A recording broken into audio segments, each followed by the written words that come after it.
Good morning everyone. Sayo kay ko na mata guys. Alas 4 pa nya. Wa ko'y tulog kay akong gi-monitor si Jacob. Kay ni grabe ang ubo ni Jacob nya.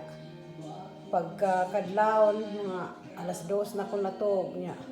Mga alas 4 pag matan nya nakamata ko. So si Jacob kay init man kay guys so. Nang wala na ko katulog akong gi-monitor. Ipainom na ako og Motrin. Yan na ni among bunta guys, 7:30.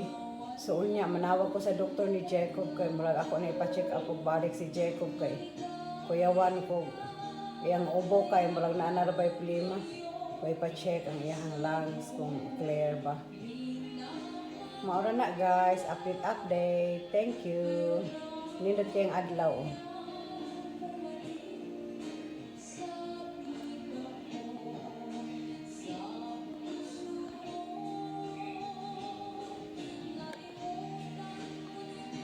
Sa man eh.